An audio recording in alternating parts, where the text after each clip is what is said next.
collectively transforming community. Peace in our human family. Volume of unity. Divine light shining individually. Collectively transforming community. Peace in our human family.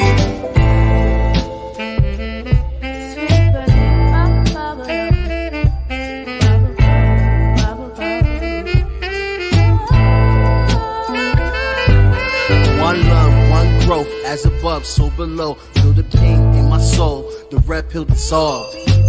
Organized, no matter the cost. Politicians start wars, they don't fight, they sit the poor. And nothing lasts forever as long as we stay together. Give hell to the masses, watch the unity rapture. This is for the kids and the culture. It's one love, one growth, one light, light warriors. Good afternoon, everybody. Well, actually, good evening, everybody. What's up, Comrade Perez? How you doing, comrade? How you doing? How's it going? All right, brother. Everything all right? Carly with us today, who is a part of my brand. Hello. Good, comrade. Hello, comrade. How are you? I'm all right, comrade. We're gonna be talking about a lot of stuff tonight. Oh, yes, we are. because we're in a good time. Hey, we're in a good time. Yes, right now. We're in a good time right now because we're talking about Honduras. That's right. Victory. Yeah. A lot of changes. I'll talk about Honduras real quick before we get into Cuba about that, Carly. Well, elections over the weekend in Honduras, and Xiomara Castro has declared victory. Unfortunately, the current ruling government has also declared victory, and they have the Washington Post and the New York Times doing what they do, trying to back them up on that claim, even though independent observers worldwide and independent observers on the ground in Honduras are saying that, given the polling numbers and given the unofficial counts that have come out, Castro and yet another leftist socialist organization getting another win there. So right now, the left's on a roll in Latin America. In the last four elections, the last four general elections in Latin America, you have had candidates more towards on the hard left. I'm not talking about the kind of liberal, kind of center left, but I'm talking about in many ways red flag socialist, Marxist, Leninist candidates have won. Right. And Venezuela just won their election. Well, see, here's the thing about Venezuela. When you're talking, one of the biggest things you saw about Venezuela is that on one hand, the opposition said we're in to win, and then when the opposition lost, all of a sudden they're saying no, we were boycotted. You weren't, and we need to clear that up. Oh yes, the opposition in Venezuela have never been boycotted have never rather been told you can't run. It's never happened since 1999 when the PSOE took power in Venezuela. And the reason why they can't run is because they don't have enough pull. They're not popular. Well, see, here's the thing. They had an opportunity to win. The opposition parties in a coalition had an opportunity to win because they won legislative elections in 2013. They won legislative elections in 2013. They nearly won the presidency in 2015. But in 2018, with all the momentum, Senior Trump told them, you don't run. And you know what? They didn't. But you'll get mad if you say that in a sense, their American masters told them you cannot run. So they didn't.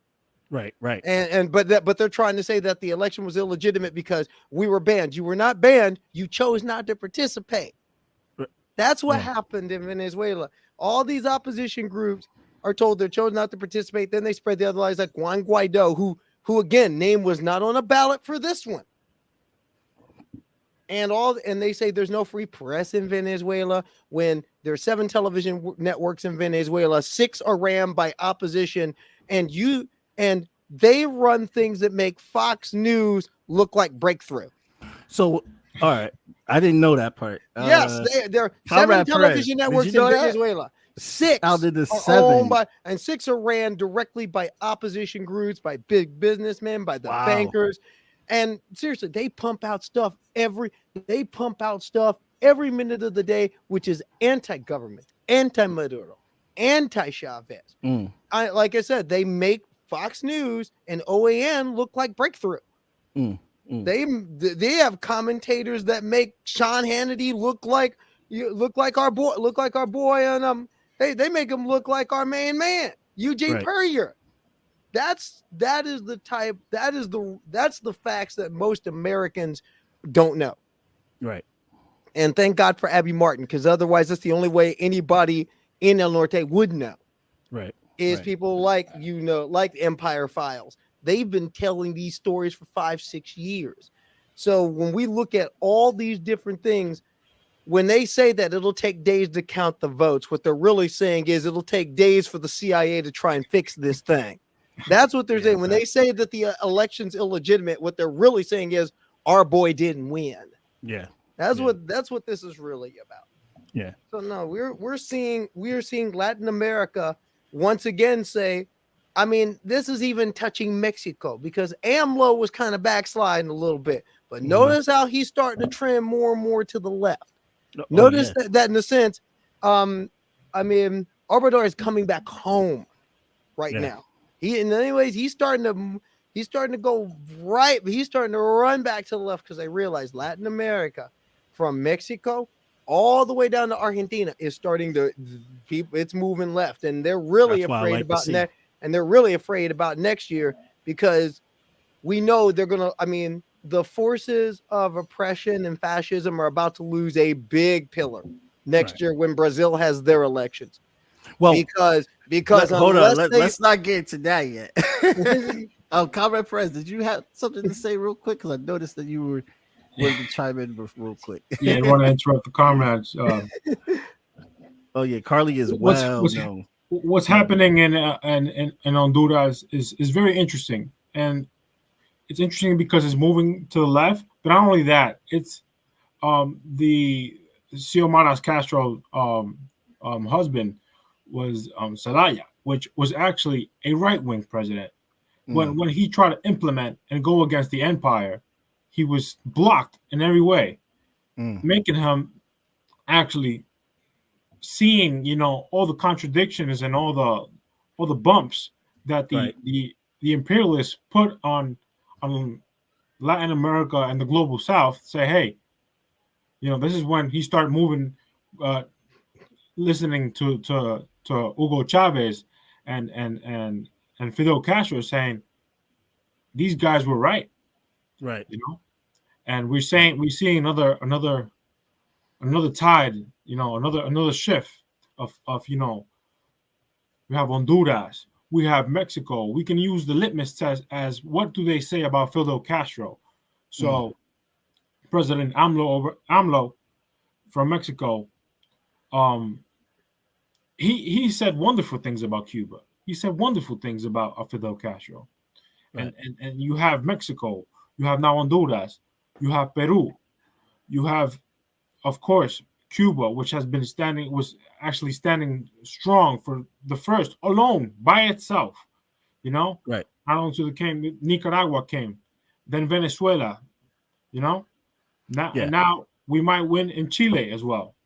Yeah, that's amazing, because ever since 1971, where Allende won the election, and then the U.S. Allende won the election, and then the CIA bombed him. So a lot of socialists, a lot of leftist, socialist, revolutionary, whatever you want to call it, they think it's like linear, like the revolution is linear. The revolution is not linear. It's a lot of back and forth, and we're gonna win, and we're gonna lose. But we got to keep struggling, and that's keep struggling. As you can see, Cuba was by itself, and the forte, the bravery of Cuba resisting, has not only Latin America but the world. Have you seen other countries that want to break away the chains and they can't? So we're living very interesting times, especially what's happening in Latin America. I have a passage here I wanted to read real quick, so viewers can get a full understanding of just like what the hell is going on with the U.S. So Before I explain why I run and read this passage, I'm gonna read it real quick. The United States goes berserk at the alleged hint of Russian, Chinese, and Islamic insurrection into local politics and online platform. However, it does not hesitate for a minute to rudely intervene in Cuba, as exposed by the digital daily Mint Press News, which documented how private Facebook groups incite the July 11 riots in several Cuban cities. The involvement of foreign nationalities in the domestic affair of Cuba is on a level that can sacredly and convene of the United States. Jesus Christ, I can't talk today.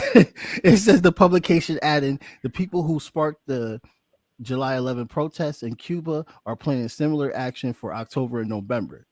And it's November right now, comrades, and crickets. Where's that anti-protest that the CIA have been trying so hard to like get Cuba involved? Like this is the thing. Like the Western media literally talked about this protest that happened in July, which was only one day, and they had a small amount of anti-government protesters, and they stole pictures. They took pictures from pro-government protesters, which was 10 times as greater in size, and tried to say they were anti-protesters. But these people had flags on there that said July 26. Why would an anti-protest have the July 26 flag? It really makes absolutely no sense. And a lot of viewers want to ask just real quick, why was there protest? So let's talk about that. COVID happened. Ben Norton talks about this very well. They had to close down their tourism, and also their tourism was threatened by Trump's new sanctions. He has been so brutal towards Cuba, and Biden is also taking what Trump did and is doubling down as well too. So we can't even say that Biden is going to do what Obama did, which Obama was a little bit more lighter with Cuba, but no, Biden is a lot more worse. So the economic growth that happened with tourism, that was gone. Then the power went out, the heat and stuff. They had power grid issues. So here in November, I read in November 15th, I have the link. If everybody in the description of the event, I'll put the link on into the comic section. They were able to fix their power grids, and now that it's cooler now, it's a little easier. They also opened up their schools. They also opened up their tourism again. So now money is kind of getting flown back in, and they also are getting more oil from Venezuela. Venezuela has increased their oil barrels from 40,000 to 60,000. So all these changes that the government has did, they have acknowledged and said that what the protesters do on both sides, these are all Cubans, no matter what the side they have, they are choosing what they want their government to do. Both sides have said, listen, this is our demands. And the Cuban government has said this is legitimate, and they have responded. But the Western media says nothing about this. And that's why there's no protest that's supposed to happen in October and November. That's why there's no protest, because the government actually did what it's supposed to do. They listen. But what they say in Western media? What are they saying in Western media? I just wanted to like put that out there real quick. If you guys have any response to that, like, I have a response. Yeah, go ahead, and then we'll go to Carly. Yeah, so the July protests kind of caught the Cuban people off guard. So they were not really protests; they were mostly attacks on the police officers and that too. I forgot to mention that. Yeah. Being that Cuba is a very solidarity, so whatever happens, most of the people that were out in the streets were not even on the protest; they were just watching. So in a group of 100, you would see maybe 10 people that are chanting and being active, and the rest are just seeing what's happening. This has never happened before, so they were just amazed at what was happening. Many of these people were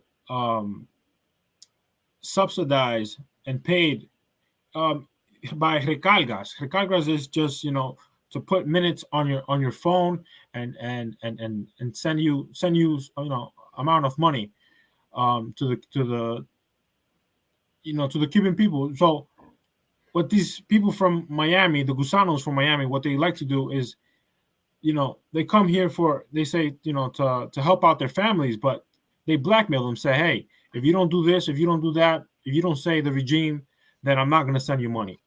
Then I'm not saying it's all of them. There's some people that are, not in favor of the government, Right. but they are sponsored. You don't, and we see that because we see that it was a coordinated event in many cities throughout throughout Cuba. Right.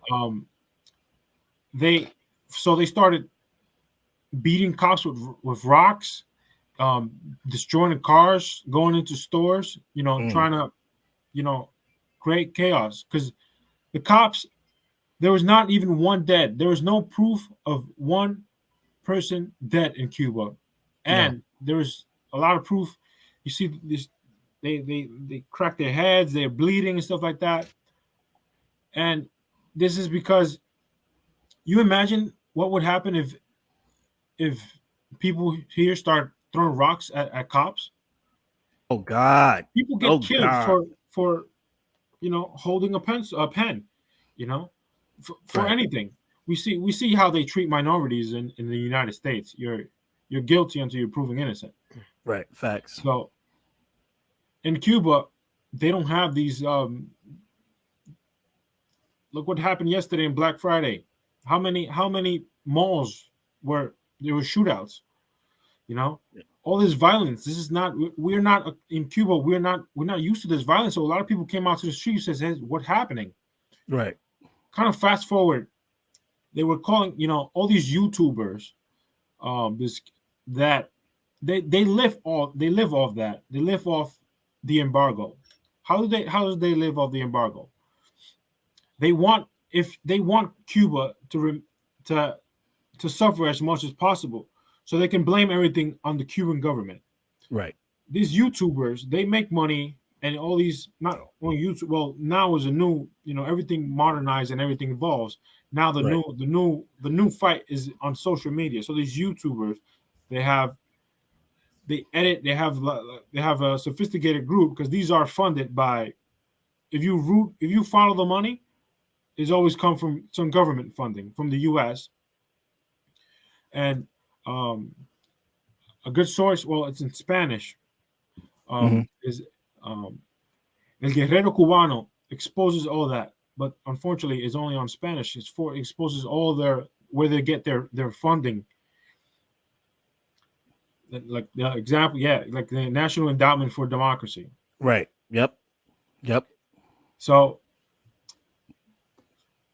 fast forward to the 15th, the government was ready, and when I say the government, I mean the people. The people came out to. There was a protest on the 15th, but it was a protest for the revolution and for the Cuban people. For if socialism doesn't work, why don't they take off the blockade? I mean, Right. If you really care, these people, Trump's the sanctions that Trump did was they took out the sending being able to send money to Cuba. Right. So people can't send money to Cuba. So their families, so they can buy food and medicine. They blocked them even with that. Trump put in effect harsher sanctions for other third countries or to be able to trade with Cuba. They're already used to it, but they have their mechanism to make it even tougher. Right. Trump, the one that really hurt Cuba was the no, you can't fly from the U.S. to Cuba. So Cuban families, and don't think that everybody that lives in all the Cubans that are in the U.S. are against the government. Oh no. They mostly, it's just that the Cuban Republicans in Florida, they just like to make noise. there's a lot of Cuban revolutionaries here, but they're afraid to say it. Yeah. They're afraid because the Cuban mafia from Gusanos from Miami, they indoctrinate you and then they alienate you.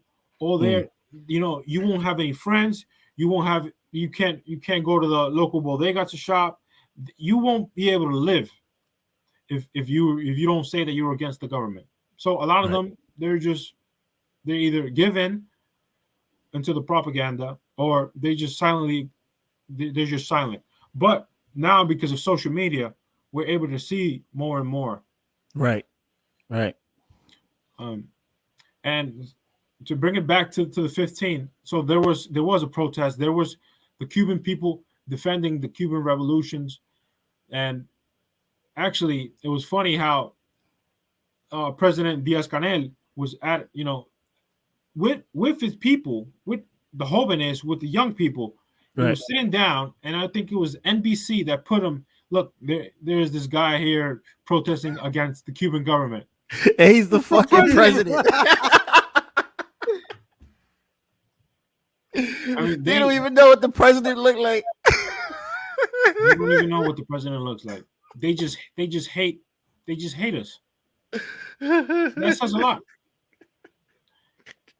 I know a lot of people won't even be able to point Cuba on a map. I'm dying. And that is to the supremacy of we are better, the ego of we are better. Right. You tell them where's Cuba on the map? I don't know.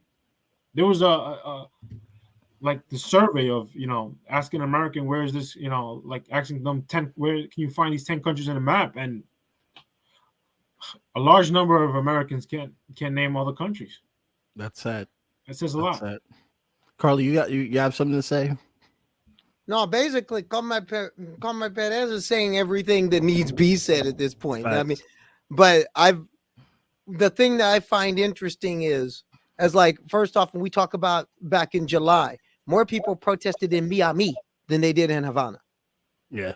And for the most part, that is one of the realities people don't realize. Yes, you get it seems like that the press in the American controlled world, in the Western world, and in the global North, they always want to point out that there's these mass protests in Cuba. Yet they will conveniently ignore the even more mass protests that will take place of people defending their revolution. Because the facts of the last few years, you had that. First off, you had this massive 2 years ago. You had this massive effort to rewrite the Cuban Constitution. Yeah. Where like 97% of the voting population of the country participated. Yes, and that was amazing. In a mass show of democratic centralism. Yeah, literally town to town, street to street, neighborhood to neighborhood. People were having committees to talk about this is what we want in our new constitution. And they had assemblies for a national constitutional convention that was open to every Cuban citizen. Every citizen could run for a seat on this assembly to redraft the nation's constitution. And they got nearly total participation. Wow. Total participation. Yet people say Cuba has no democracy. Cuba has no voice. Opposition was allowed to participate. Because they only have one party, Carly. No, they only but have a lot one of party. but a lot of people who are opposed, who even oppose their government, were allowed to participate. See, those are the things that are not being. That's the thing the Western press will not tell you. Exactly. And these are and this isn't anything new. They've been doing this for Venezuela since the Bolivarians came to power. Fact. They've been doing this constantly in Venezuela, where they show mass demonstrations in Caracas, where there's 15,000 people, mass demonstration, and then just one block over, 1.5 million people demonstrate in support of their government, in support of their Bolivarian revolution, in support of their government. Right. This has been happening for 20 plus years now, and it's the same thing in Cuba. But I also want to point out something Comrade Perez said, and it's very, very true. And people have to understand is that a lot of the opposition in Cuba is not in Cuba. It's watching the Dolphins in Miami. Yeah. It's going to the Heat game. It's going to the Heat game in Miami. Yeah. It's not in Nevada. It's not. They're not in La Habana. They're in Miami, and it's the same thing we've seen. Where regardless, whenever there is resistance to Latin Americans turning left, you can bet that the main voices are not in those countries. Even when by law they're allowed to be. Again, I look at Venezuela as an example. In Venezuela, you have all these people say, I can't go back to Venezuela. I see all this opposition who that most of that opposition half the year lives in Miami. They don't live in Venezuela. They don't live in Venezuela, they live in Miami.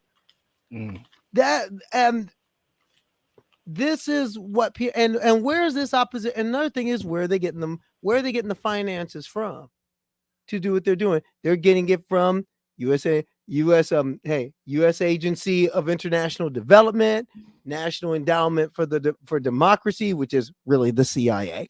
Yeah.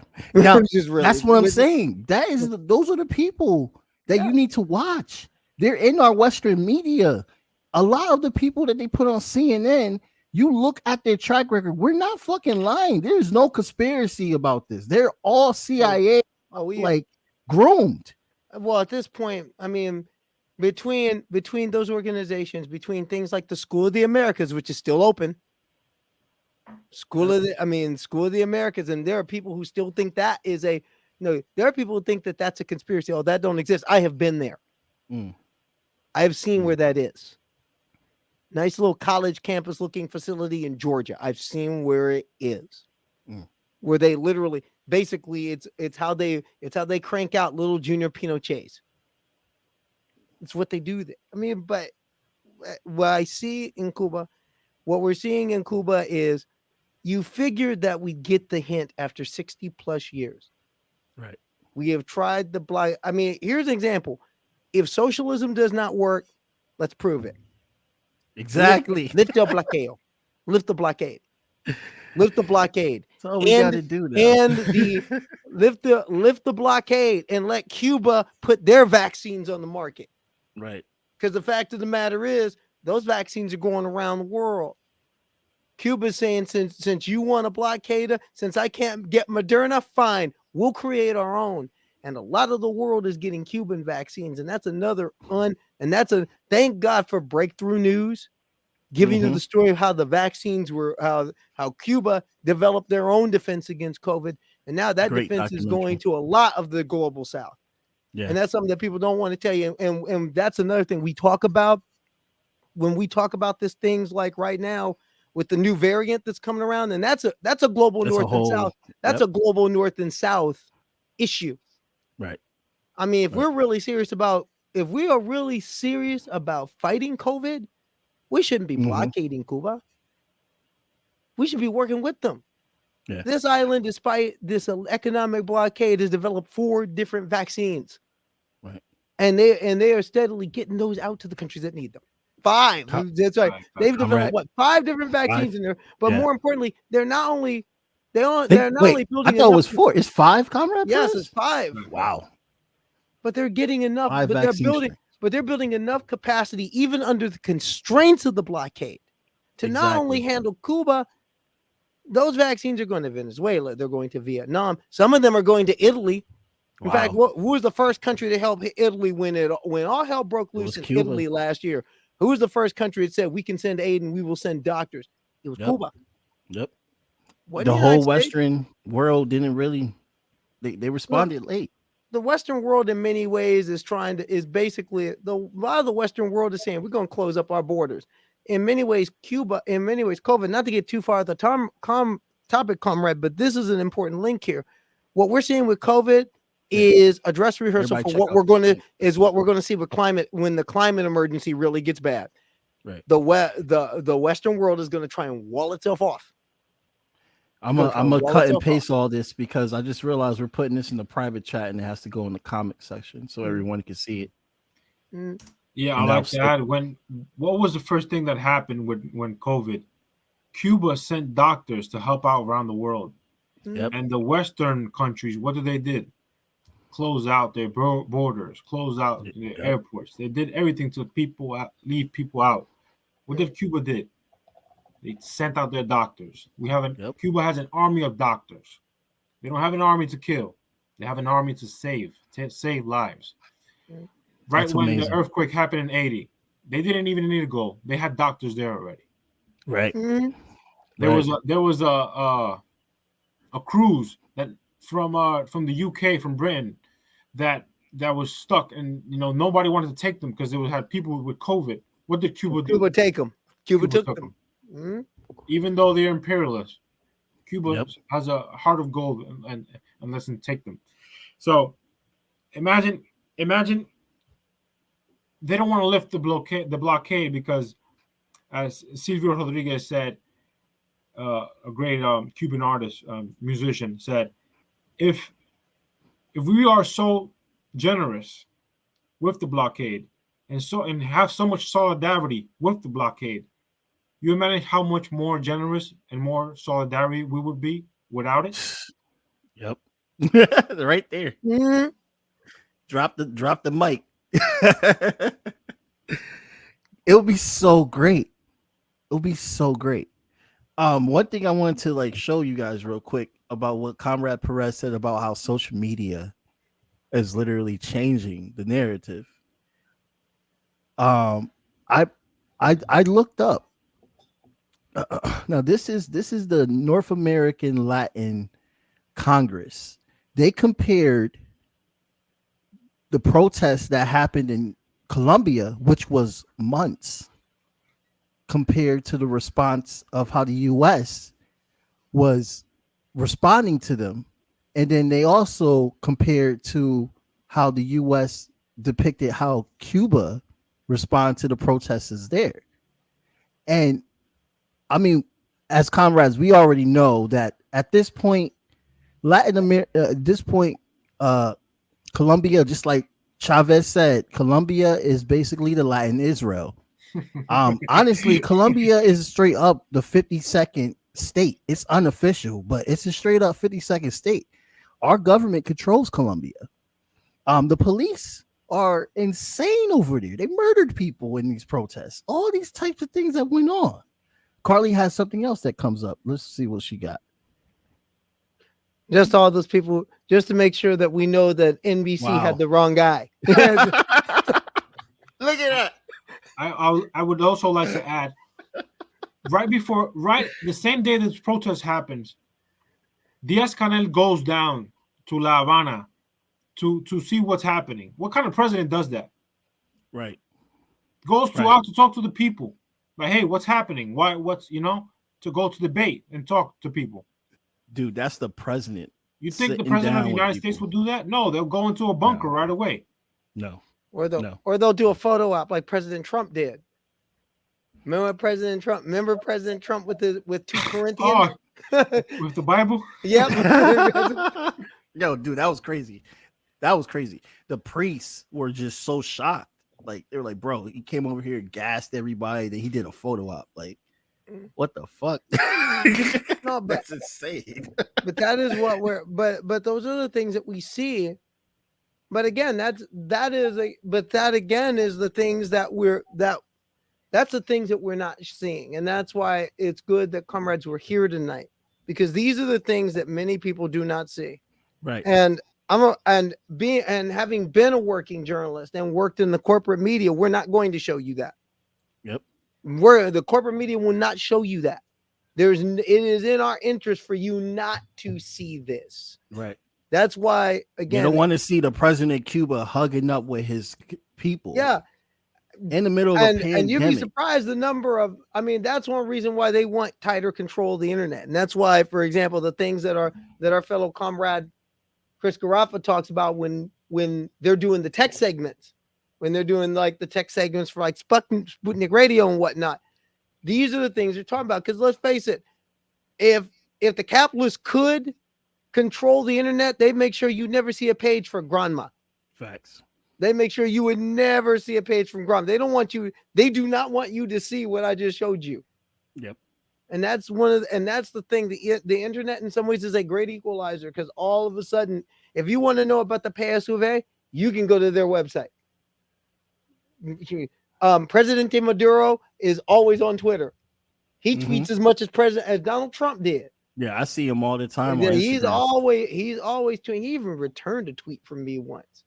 Oh, nice. which is kind of cool. But no, pretty I'm cool. but jealous. that is the thing people do not see. But that's the things that many people in the United States do not see, but need to see. And again, that's why also I encourage people to get to read Liberation News, Right. read Liberation News, read Ben Norton, read Max Blumenthal, and Right. I mean, Abby hit up Martin. Breakthrough News, hit up the Empire Files. Yep. I mean, That's why I always try to bring them on the podcast every time. I try to Mm. get Breakthrough News on here, try to get our PSL comrades on here. Because look, man, like we got to keep talking about this. And I know there's a language barrier, but I would also add, follow them. Follow, even if you don't speak Spanish, follow them. You can see the visuals. You will be Right. able to see the people. The people's support. It was Yeah, not. I follow a lot of them on Twitter. It's not by accident that Venezuela won 25 states. They lost 3, but Right. that's not by accident. well, one thing is with a lot of the videos, you can always hit that closed caption, get a translation. Yep. Stuff get Google Translate. It's not perfect. Yeah. Yep. It's a way I've learned some Spanish. But the thing is, there's a lot of good source. There's a lot of sources for news out there that's going to give you the side that you don't see. And often the Western media especially has a vested interest. If you notice something, see one thing, because I've gotten into these debates with people who say, like, for example, I grew up in Cuba. I left Cuba. I fled Cuba, and you don't know what Cuba's like. And you're right. I don't necessarily know exactly on the ground in Cuba. But one thing I do know is how the way my country acts in the world. Mm-hmm. I have a good working knowledge of how the United States acts in the world. And the thing is, those people who are fighting to keep their revolution, be it in Cuba, be it in Venezuela, be it around the world. And right now, with what we're seeing in Ethiopia, people have to understand that these folks read history too. Yep. And especially Cubans, that history runs deep. They have 70 years plus of reasons not to trust the United States. And by extension, Latin America has 200 years of reasons. Yep. As a whole region to be wary of Washington. Right. I mean, all this is the Monroe Doctrine. What we're seeing here is the Monroe Doctrine continuing. Right. And it's not like we can't go there now. We can go there now. Yes.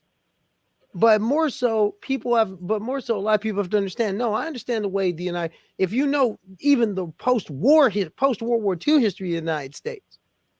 I mean, this isn't new. We saw this. We've been seeing this in Latin America since before World War II. We saw this from the beginning. I mean, we saw this from the beginning in the land barons who want to control the fruit. Right. We saw this at the turn of the century. We saw this with Jacobo Arbenz. We saw this with Nicaragua the first time, and now we're seeing Nicaragua again because they never liked Daniel Ortega, and he's back again. They are livid with Daniel. I don't know what Ortega has done, but they are livid. No, with what him. he did was basically what he did. And many was what we're seeing here around the world. What we're seeing here and around the world is any nation that will put its own interest above American interest, the United States must attack. Yep. That's basically it. And how racist does it sound that when they say Latin America is our backyard? Like, bro, our backyard? What gives you the right? Well, that's a slave owning mentality that they always have, that they grew up with. They're entitled to it. And Mm. and that's another thing that people have to, and that's another, that raises a point about the intersectionality of this movement. Right. We cannot talk about Black Lives Matter and not talk about imperialism. Yep. Whether it's imperialism in Cuba and imperialism against Cuba, against Haiti. Haiti is a textbook example. I'm surprised Haiti hasn't gone all the way crashing very hard left. And it's coming there. And that's Oh, one thing and if there's one thing in the United States, the domino theory can come to pass because they haven't broken Cuba. The imperialists have not broken Cuba. Haiti's at a point where you could see that going left. Dominican Republic, yeah. Colombia's ripe for it. You're seeing it and then you're seeing all these countries down the line. The United States cannot put an 80s style death squad in all these countries. Nope. There is a time of reckoning that's coming. And Haiti has a Washington. powerful left that's rising right now. Yes. I spoke to Danny Shaw about that, and he went into detail about how he was on the front line with these people, and they are like literally mobilizing and growing in numbers. Yes. There's a left reckoning coming in Haiti very soon. And by the way, that's another very important voice that a lot of people do not want you to hear. My dream is to see Danny Shaw on CNN one time. Guaranteed he wouldn't be invited back because he'd school an awful. He would school an awful lot of people. A lot of so-called experts would get. I mean, a lot of so-called experts would get schooled. Another person I don't think mainstream media would ever want to see is Gloria La Riva.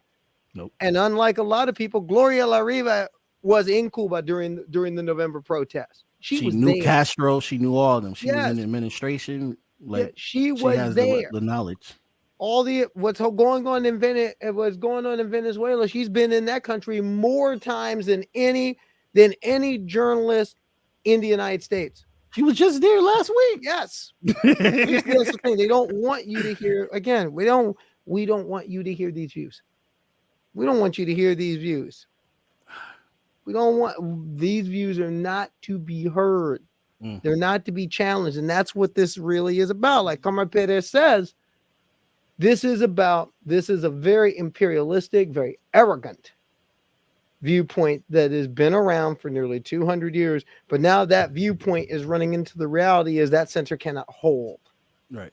And that's what's really scaring imperialism right now is the fact that they've done everything that they could try to do to break Cuba. And not only have they failed to break Cuba, they haven't even began to bend Cuba.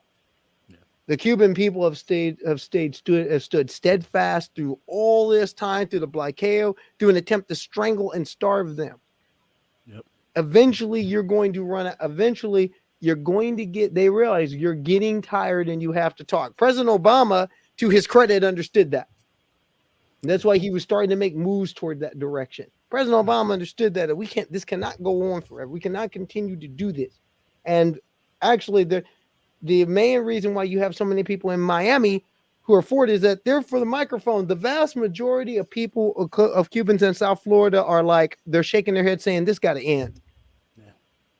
This blockade got to end. Most people want it. I almost had one come on, but he had a meeting. I was going to have a Cuban activist that I know in Florida, but they had a meeting. So I'm going to have to do an episode with them later. Comrade Perez, you want to say something real quick? Yeah, they like to say that the Cuba is a dictatorship. What kind of dictatorship creates so many, invests in their youth and their young, so they can become great athletes, man, and women. If you see the Olympics, Cuba comes in winning so many gold and so many silver. For a global South, being blockaded. Right. If you see the musicians that it produces, what kind of dictatorship gives you free healthcare? What kind of dictatorship gives you, schooling? You want to become a doctor? Okay, that's all free. All free. Not free. That's with the blood and of the Cuban Revolution and the people, right? But what kind of dictatorship gives you all that? What kind of in order for a human being to do anything, you first have to have health. If you're not healthy, you can't do anything in life. No, that's the number one thing. Number one thing. And they It's all not even you also cool. could like own you could own your own home in Cuba easier. It's like 40% here, and it's like 85% home owning in Cuba. Like, It's, yeah, what kind wow. of dictatorship gives you the peace and tranquility of of you can walk in 2 o'clock in the morning, 3 o'clock in the morning. You're not gonna get mugged. You're not gonna get robbed. You're not gonna get shot. Mm. Kids can play outside. Here you can't even let your kids play outside. You don't know someone's gonna come and kidnap them or or hurt them. Right. We live in a very toxic society. Over there it's the opposite. It's solidarity. People do struggle. But let's talk about why has the Cuban Revolution and why has Cuba hold on for 62 years? It's because three things I said. One is that solidarity that's in the culture of helping each other out. If you don't, if you don't have this, if you don't have sugar, then you'll give your neighbor sugar or coffee, or we all eat together. Or you have a problem, you go out to your neighbor, and your neighborhood is like your family, which is totally opposite here. And here, you don't know your neighbor. No. You can live in a place 5 years and you don't know your neighbor. Haven't even seen him. Yep. It's a different culture. It's Yep. egotism versus a culture that values the family, and that's what a lot. That's one of the success of the Cuban Revolution. This is Yep. why they have been able. Another one I would say is the bravery. They have to have you have to have the right ovaries. You have to have the cojones. Mm. The Cuban people have cojones to be able Mm. to withstand the longest blockade, most brutal in history. I Yep. think it was the it was What in is Turkish. this It the was longest blockade in history? Right. in This is the history. Yeah, longest, right? Oh yes. in history. There was a it was in the Ottoman Empire in the 16th century. Was the blockade was 21 years. Cuba Mm. has almost you know Mm. triple that. Right. 62 Right. years already. Wow. That's interesting. That's really interesting. And I know we're a little we're getting to the hour mark, so I want to wrap this up real soon. I want to take more of you guys' time. Thank you guys so much for coming on.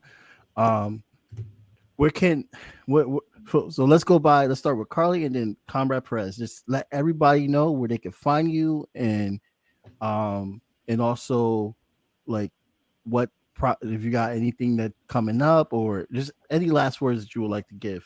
Start with Well, Carly. me, you can find me on my Twitter page at Chardonnay M at Twitter. Also, you can find me from time to time making the rounds on Sputnik, Political Misfits. I've done guest spots on there, and of course, I've done some guest work on By Any Means Necessary. And I'll always answer the call when they call, because those are media outlets where I can say the word proletariat. But mainly doing from time to time writing some things for Liberation News. But the one thing I want to tell people is truly feed your own brain on these issues.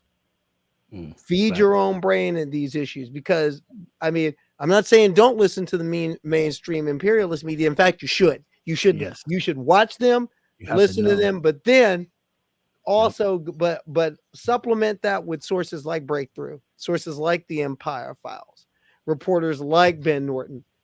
Get because oftentimes they're pointing out the contradictions, and in many ways they're giving you the real story. And they live there. Ben Norton is in Nicaragua. Yes, and they're there and they're on the ground. They're not reporting from a bureau in New York, going by a report that they're getting from somebody from the National Endowment for Democracy. They're really the CIA. I encourage you to really look at these issues. I encourage everyone to really look and study these issues. And also, while you're at it, understand how much work we have to do here. Because the goal of getting educated is not to fight the fights down there. We need to build a better society. The best way that we can back up the Cuban people is by getting things right here at home and building the type of society. Something I say often where people say, you know how reactionaries will tell you, well, if you like socialism so much and you want to live like them, why don't you go down there? I say, no, I want that here. I want this here. I want a country where you were talking about housing in Cuba. Cuba has a law that rent can be no more than 10% of your income. Yep. I want that. Yep. Healthcare is a human right. I want that. I want a doctor. I want a doctor on my street corner. Yep. Not only do you have not only do you have doctors at the hospital, you have a doctor literally living on your street. You have a urgent care on every block. I've been to Venezuela. I've seen this in motion where before the Bolivarians, you had to have money to get healthcare or have a good plane or get a plane ticket to Miami. Right. Under the Bolivarians, you have urgent care centers on every block. You have hospitals that are fully stocked. Even during this economic emergency they've been under, they've been able to do things like the CLAP program, where even during the economic sanctions, the crushing sanctions that have been put on Venezuela, they've managed to still feed people.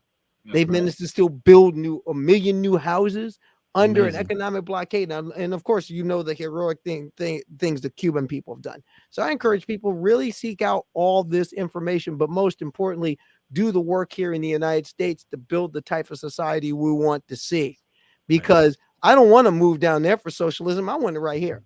Yep. And more importantly, as what we've seen in this COVID crisis, we need it here. We need it. Badly. Comrade Press?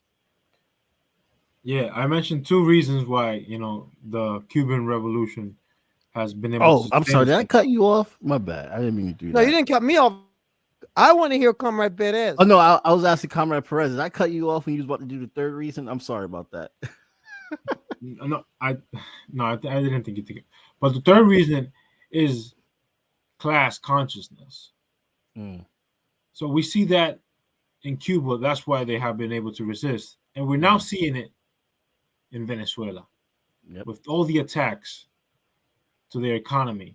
It's not easy to resist. I remember when President Maduro came to the UN and he spoke. After the speech, there must have been 40 or 50, presidents that wanted to shake his hand. And wanted to shake his hand because it takes a lot of cojones to go against the empire, because your people are going to suffer. Yeah. The empire is brutal. And a lot of people have died because, they don't have the medicine. Right.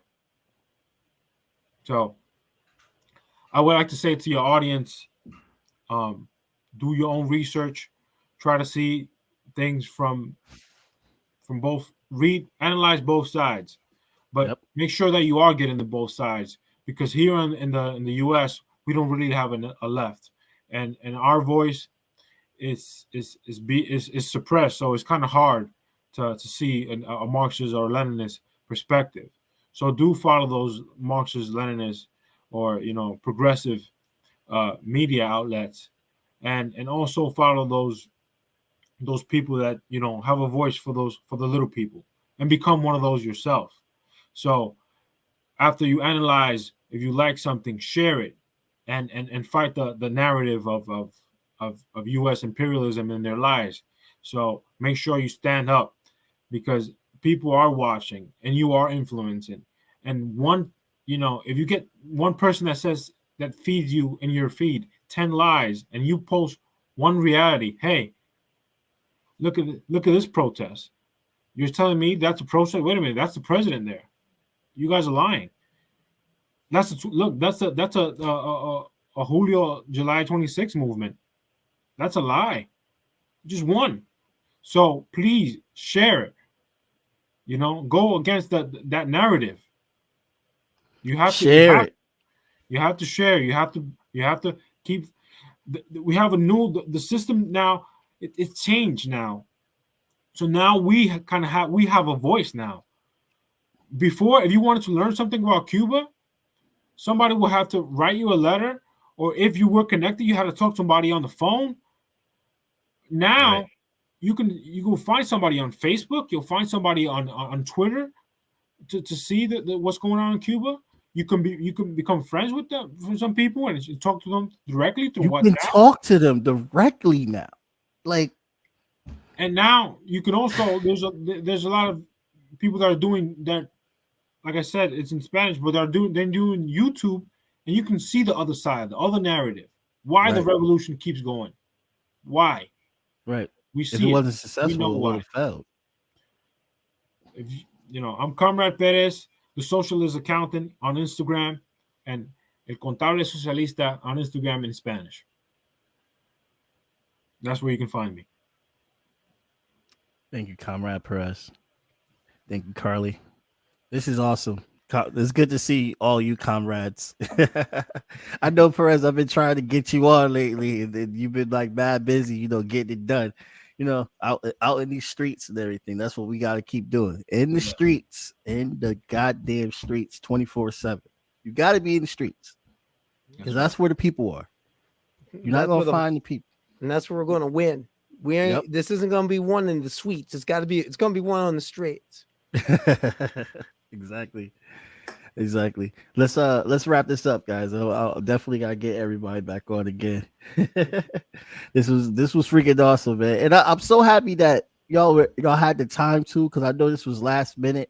Literally today, I was just looking at Western media, what they've been saying about Cuba, and it just irritated me, especially around this is the week that Fidel Castro's passing is the anniversary. I believe the 5th year anniversary or the 6th year anniversary. I think it's 5th year. It's 5th year, right? Because he died in 2016. 16, yeah.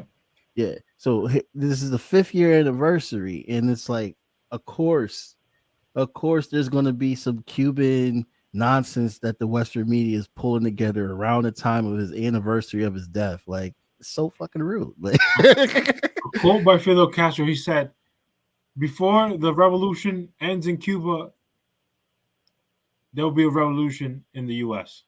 Mm-hmm. And that's what we're pushing for here. Yep. All right. And I want to thank you all for coming on. I want to thank everyone that was listening.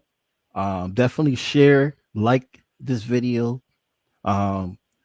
You are the only people, because this Facebook is going to demonetize this. YouTube is going to YouTube demonetizes everything I do, but Facebook actually gives me some leniency. But and that's why. But that's also all the more reason why the people we need to stick up for our media. Which means you got an extra $1, you got an extra couple dollars. Kick it to Jamal. Yep. I'm setting that up. I'm working on it. The Patreon and everything. Yeah, kick it to Abby Martin and Empire Files. Yep. Kick them that little bit. You can go without that pumpkin spice latte one time. You instead of giving to that PSL, give it to the Party for Social Liberation. Give to our PSL. Yep. Give it to the PSL. Yeah, get it. All right. I mean, because it's going back to the people with PSL branches across this country doing things like mutual aid, and we in every state now. But the most important thing is if you want media that's giving you, if a lot of people say they want real news, if you really want the serious news with serious analysis and real perspectives, not the propaganda perspective, it's up to us to fund it, and it's up to us to feed it. And in many ways, it's up to us to report it.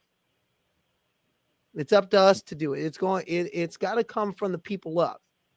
There's no great, if you're looking for the great leader to lead, you need to look in a mirror, because it's going to come from the people. Yep. I like that one. Yep. Thank you, Comrade Carly. Thank you, Comrade Perez. And you guys have a very good day. You too, Jamar. See you, comrades. I love talking about the revolution. Long live the fucking revolution. Mm. And we out. Collectively transforming community. Peace in our human family. Volume unity. shining individually, collectively transforming community. Peace in our human family.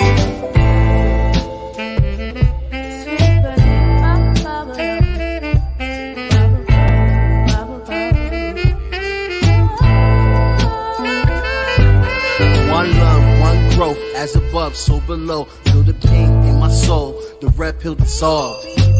Organized, no matter the cost. Politicians start wars, they don't fight, they sit in the poor. And nothing lasts forever as long as we stay together. Give hell to the masses, watch the unity rapture. This is for the kids and the culture. It's one love, one growth, one light, light warriors.